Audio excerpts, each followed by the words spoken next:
All right, so today we're going to finally finish the section on the fundamental limit theorems of sequences. And we're only going to prove one result today, and that is 3.2.10.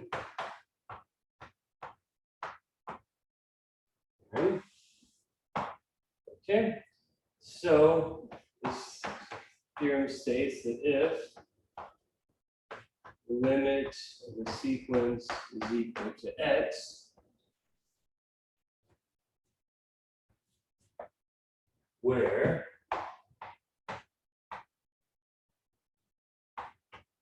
xn is greater than or equal to 0 for all naturals n, so it's just some positive sequence of real numbers,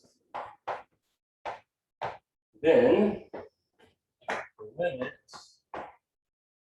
of the square root of the sequence is equal to the square root of the limit. Okay, so this is the main theorem of today's lecture. Now, hopefully, this theorem should make sense by just looking at it, but proving it is somewhat involved. And there's like an annoying trick that the textbook involves, but it's a trick that happens a lot in real analysis. So let's go ahead and get started. But first, maybe we need to recall a theorem from the last lecture, or one of the last lectures.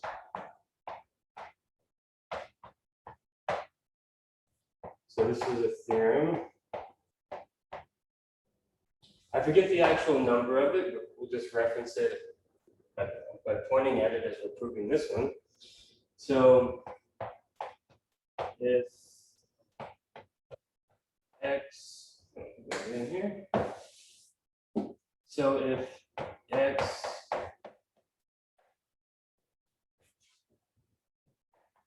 is a sequence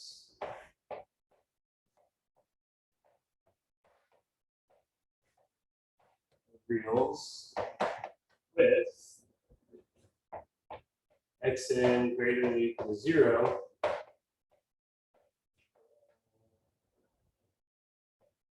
natural n, and if x converges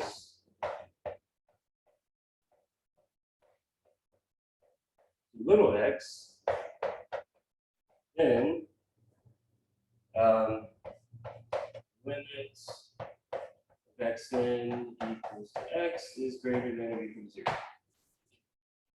So this is something that we proved in a previous lecture, and it'll be worth noting when we're trying to prove this theorem to make use of this, right?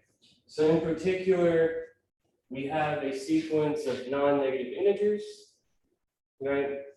And here, this is a sequence of the square roots of non-negative integers, which is also going to be non-negative.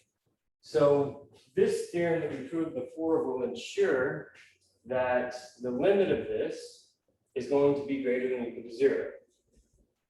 So let's just go ahead and state that at the very beginning of the proof. So a previous theorem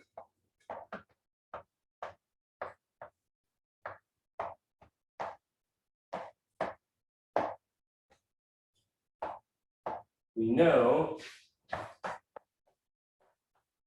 that the limit of the square root of xn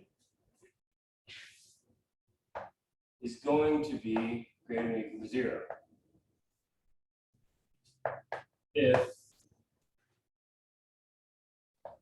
square root of xn converges.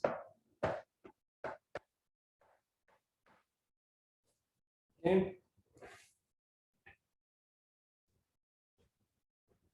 So, okay, actually, maybe I should restate this because we don't need this yet. We'll we'll get to that point in a moment.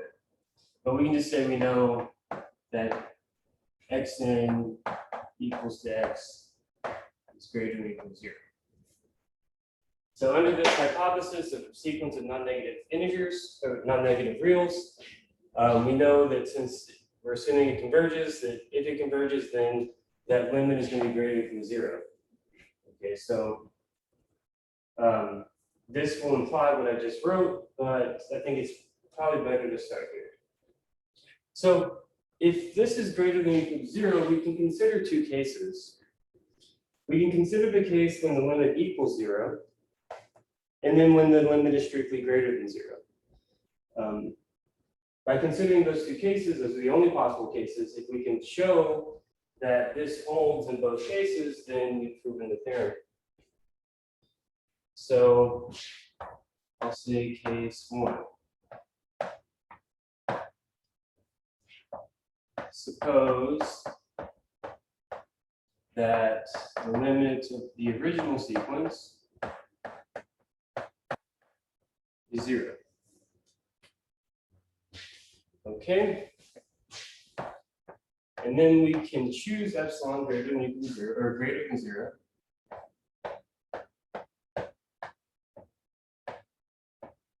Okay. And again, our goal is to show this, right?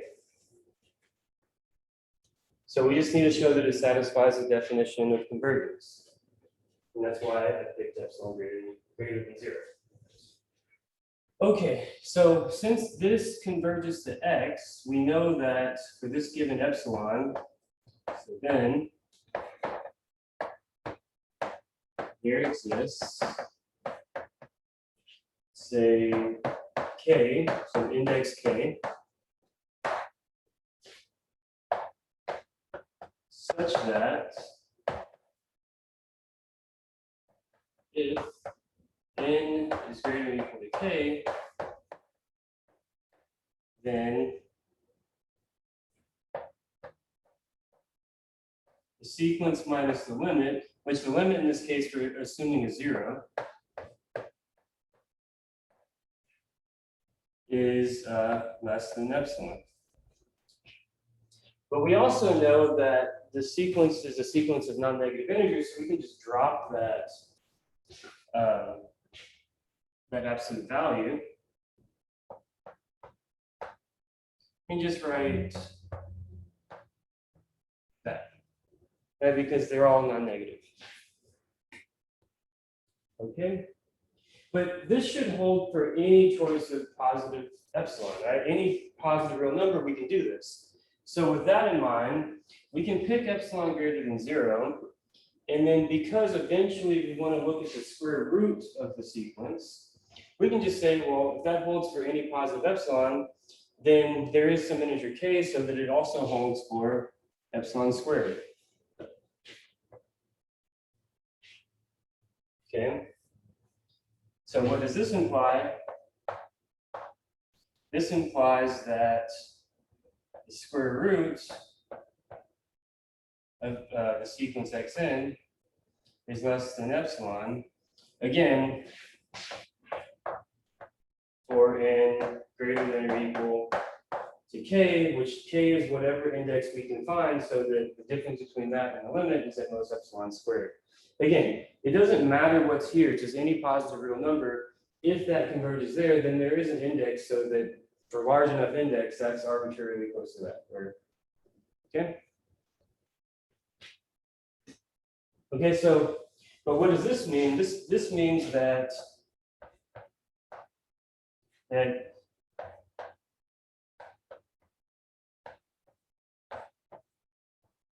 again, for n greater than or equal to k.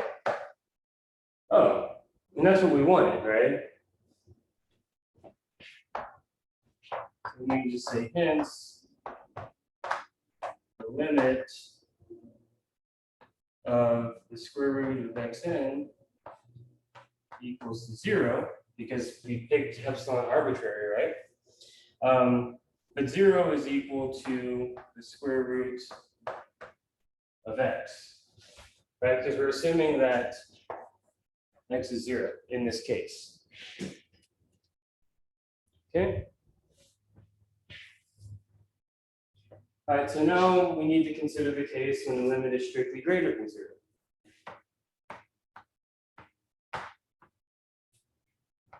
Okay, suppose now that the limit's strictly greater.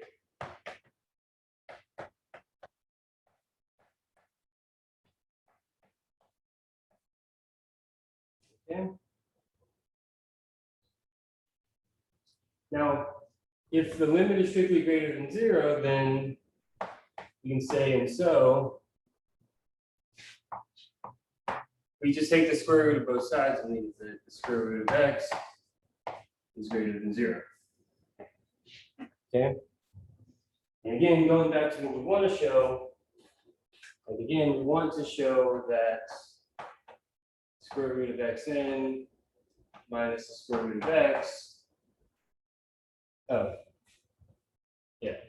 We want to show that that's less than some epsilon whenever n is greater than or equal to some index, right? This is what we want to show. So getting some type of information about the square root of x, that limit, it's going to help us in trying to prove this. Okay, so next let's consider this difference. So next consider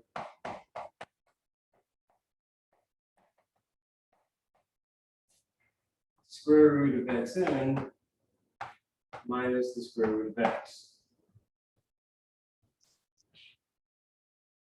Okay, now suppose we want to rationalize or get rid of these square roots here, then we can multiply by like a fancy form of 1 to do that on the numerator at least.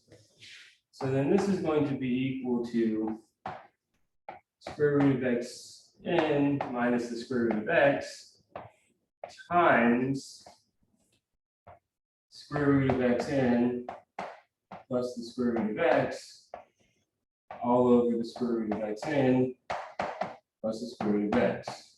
Right, that's the same thing. Right? Okay, so I'm just multiplying by 1. Well, what does this become? Well, that times that, right, is just xn. That times that is going to be canceled out by that times that, right? Positive and negative go away. And then finally, we're left with x all over this.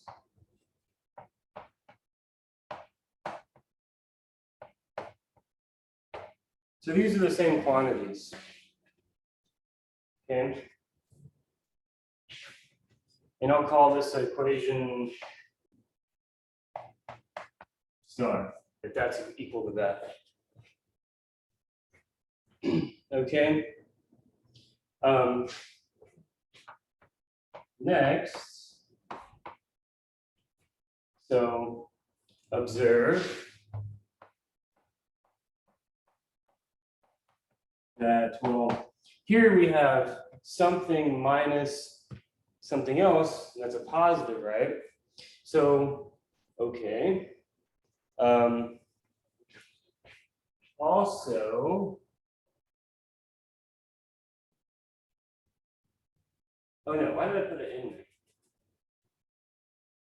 In fact, I'm going to make this more concise to save board space here. I just saw an easier way to do this.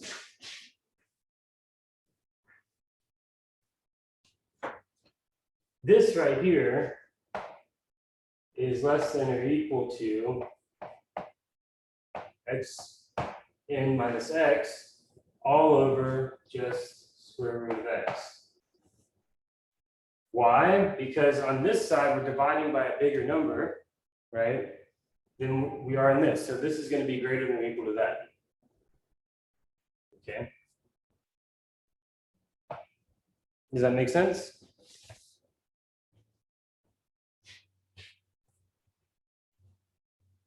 Yeah, we did something similar when we were doing like 1 over n is greater than 1 over 2n. Yeah, same type of thing. You're dividing by something bigger, so that's less than or equal to that. It's like dividing by 4 versus dividing by 3. Okay, so now let's try to get an estimate on this difference in absolute value.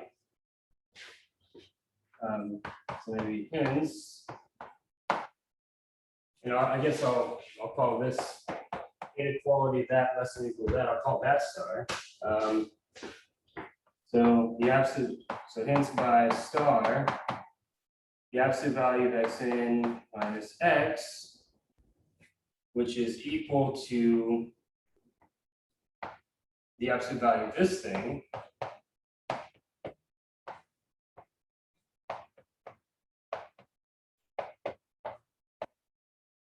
is less than or equal to the absolute value of this.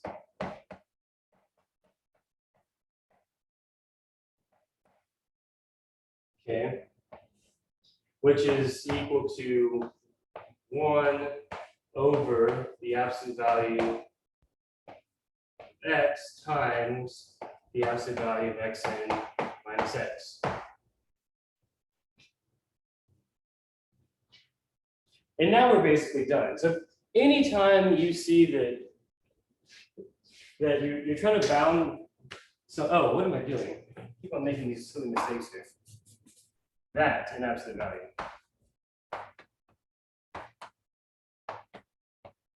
We're trying to bound this difference, right?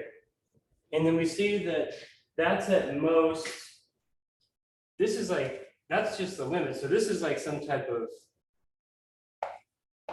that's like a constant, basically, right? That's a constant, and this we can make as small as we want because that converges to that. So then we should be done. We just have to pick the right choice of epsilon. So then we can just say, let epsilon be greater than 0 and observe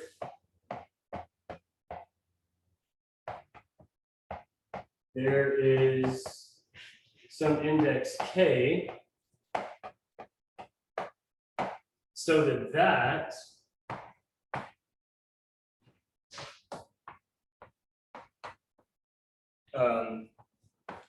absolute value of xn minus x is at most. So what we can do is just say the absolute value of root x times epsilon, right? That's just some positive number. So since that converges to that, we can find an index k so that distance is at most this. So then with this, the absolute value of x root xn minus root x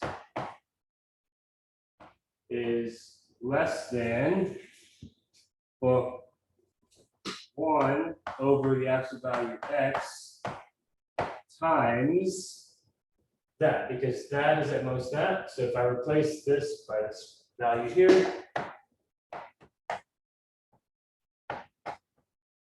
and then we're done. That is at most epsilon. So that proves case 2. So in both cases, we've shown that the limit of the root of xn is equal to the root of x, provided xn is a sequence of non-negative reals and xn converges to x. Okay. All right, so now I'm going to go ahead and stop the recording and then talk to you about what I want you to do as part of your first exam.